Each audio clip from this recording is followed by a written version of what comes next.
brilliant student. Like everybody knows.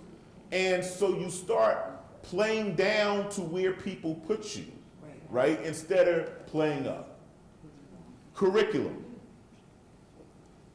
In New Jersey, we have state law, the Amistad Law, which requires Black history is taught in all schools.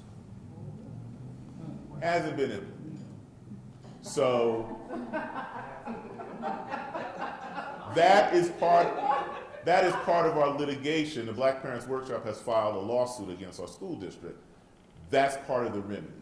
Like, we are demanding full implementation of the Amistad curriculum. But that's so important, and I will tell you why.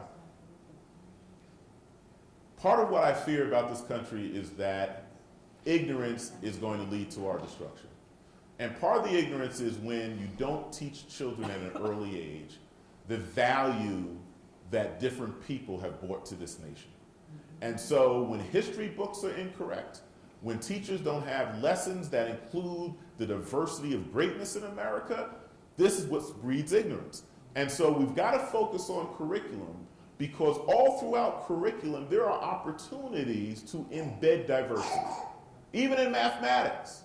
And I tell Black children all the time, like, you can't be bad in math, given the history of our people in mathematics. Like, it's not acceptable.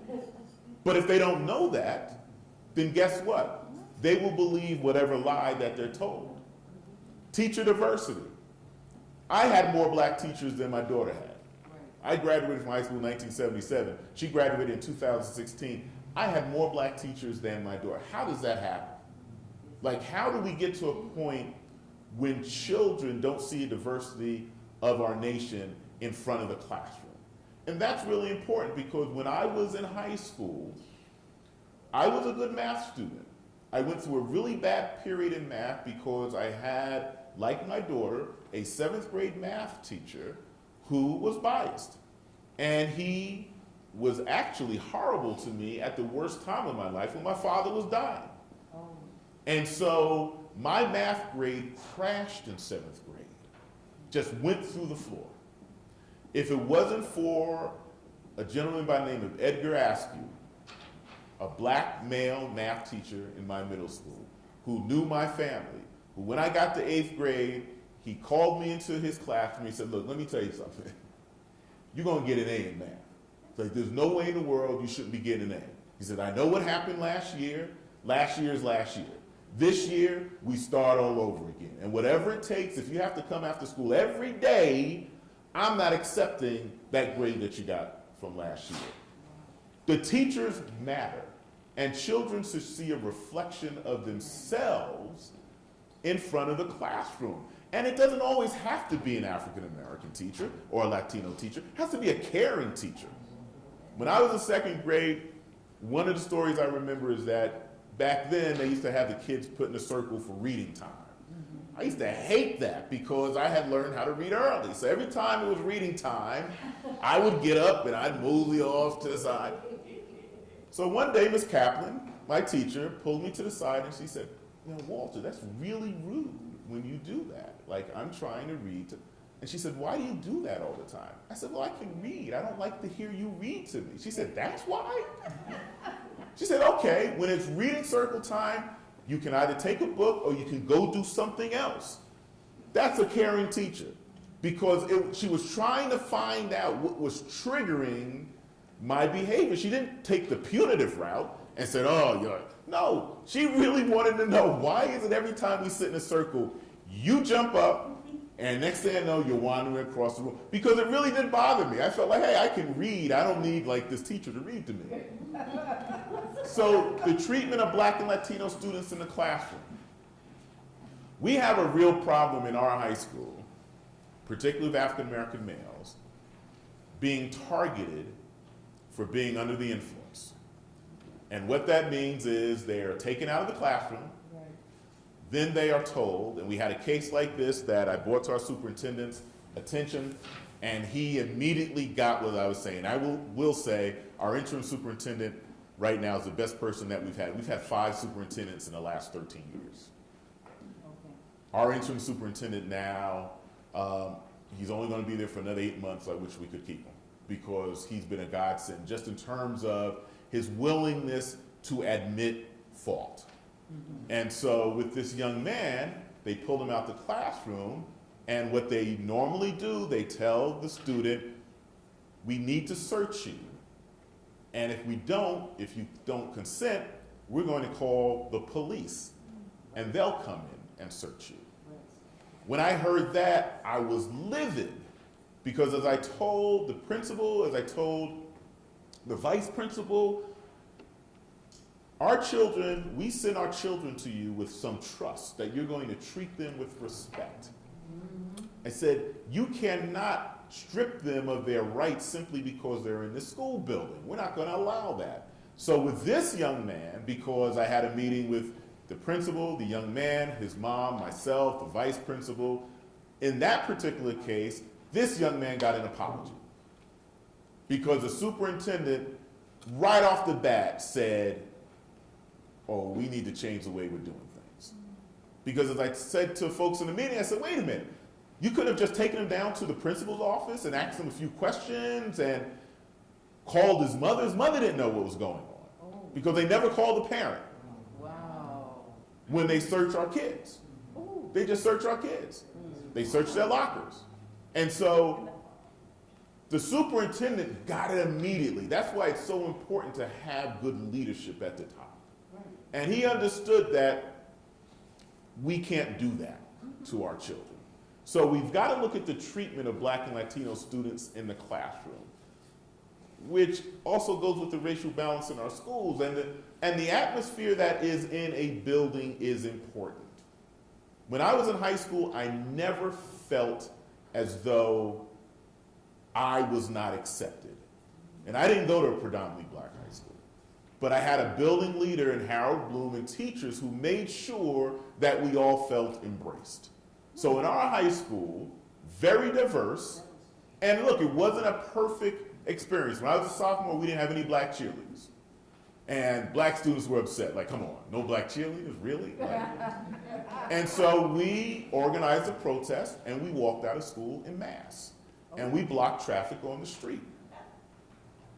Mr. Bloom comes outside, the principal, with a bullhorn in his hand. And his reaction was, I'm really proud of the way that you kids are protesting today. This is democracy. And after that day, we had Black cheerleaders. So it's all about the atmosphere in the building, because that connects to whether or not a student is going to feel comfortable in the classroom.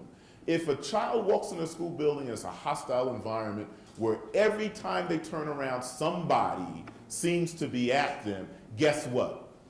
They're not going to be interested in learning anything in the classroom. In fact, they're going to be angry all day long. And I've seen it. So we've got to talk about the treatment of our children. So our work is assisting parents in identifying incidents of academic tracking and misplacement in courses below the intellectual capacity of the student. I tell parents all the time, you are the expert of your child. You know your child better than anyone. Do not allow a school to undersell your child. Demand the best for your child. We have too many parents who cede all of that over to the school, and the next thing you know, by the time they're a senior and they have this raggedy academic record, have little opportunity to go to college, the parent is like, well, what happened? Well, what happened is that you weren't on the job. Parents have to be engaged. And so I'm not going to go through all of this, but part of it is educating parents and students on their legal rights. Identifying legal representations when situations merit grievances filed in a court of law. I've gotten to the point that I don't have a whole lot of time to talk anymore. The law is the law, and if you're violating the law, then we need to get our attorney involved because we probably need to sue you. And that's a harsh reality.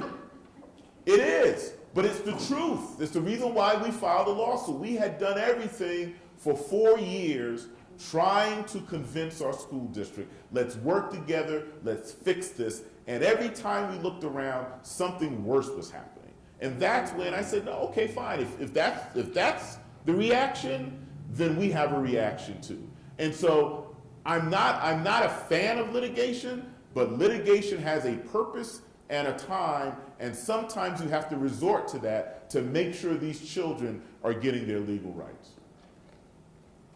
And so I always go through this because I think parents don't understand their power, right? So parents are caretakers, protectors, first responders, emotional support providers. I can't tell you how many times I came home from school and it wasn't necessarily because anything bad happened to me. I was a teenager and I was moody and some little comment. It was my mom who got me right for the next day, right? So parents need to understand how powerful they are in the lives of their child. They're also taxpayers. Why pay for a public school system that's not educating your child? That's the basis of our complaint in New Jersey. Like, we're tired of paying you, and New Jersey is a high tax state, let me tell you. So when I tell, and I'm only saying this for purposes of public information, my wife and I pay about $20,000 a year in property taxes alone in New Jersey. And we're not paying the most. So when you pay that type of money, I want a first-rate education for my child. There's no other argument. It's like, I'm paying you, then I expect better. Parents need to understand that they're actors. Don't think that school board elections don't matter, right? We've got to make sure that parents are fully empowered, and they need to play all these roles. And one role at the end is something that I always talk about. Parents spend money. Parents spend money for themselves, they spend money for their children spend their parents' money, right? You never look at the economic power of parents, that you have the ability to shut down a community because of your dollars. Where you spend matters. So if you're in a community that is not making your children a priority, use your dollars to send a message. Don't keep paying for stuff when your children are not being served right. So I think parents have to think about all of these roles. And our work really is raising consciousness. And that sounds like such a cliche thing,